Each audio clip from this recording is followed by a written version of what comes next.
Hello, beautiful YouTube. Hello, beautiful YouTube. It is Emily. I hope you are having a wondrous day, wondrous time. This is a video for women, those who have wombs, that have all the hormones that women have, that bleed.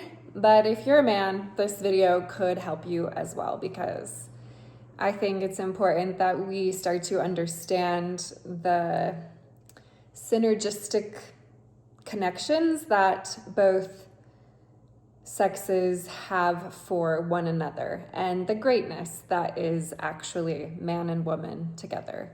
And so this is my favorite version of the Gospel of Thomas, mostly because of Reverend Christopher Sartain.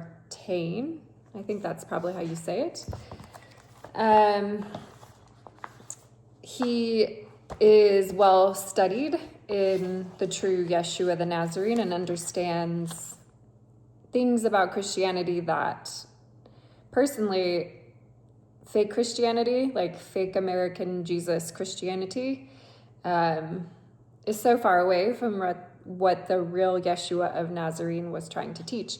Now, the Gospel of Thomas is, of course, not biblical, because why would you put anything in the Bible that allowed people to access divinity through their own connection to God, source, creator? No, we're the Roman Empire. We'll kill all the women, and then we'll say that the only way that you can get to God is through us, the church. So of course they didn't put the Gospel of Thomas in the Bible. And yeah, that's all I'll say about that. So there's this little part that I would like to read. Okay?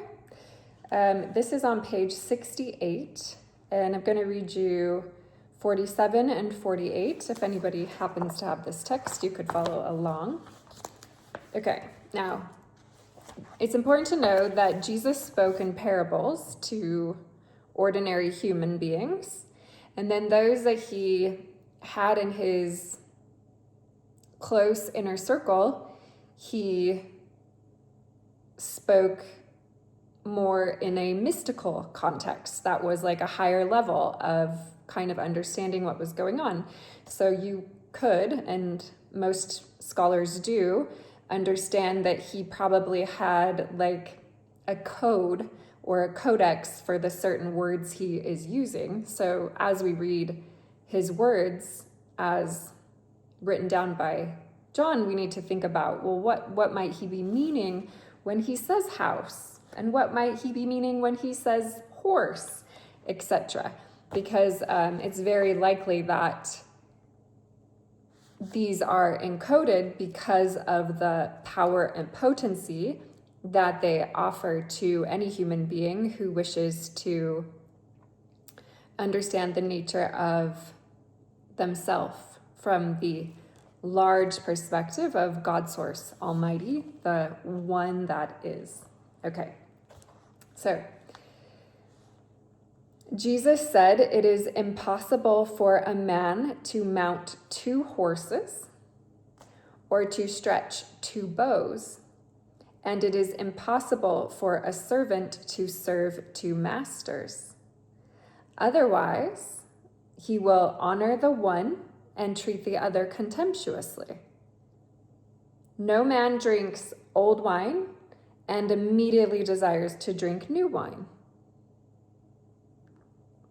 And wine is not put into old wineskins, lest they burst. Nor is old wine put into new wineskin, lest it spoil. An old patch is not sewn into a new garment, because a tear would result." Should we read it again? I think we should. Okay. Jesus said, "It is impossible for a man to mount two horses and to stretch two bows. And it is impossible for a servant to serve two masters.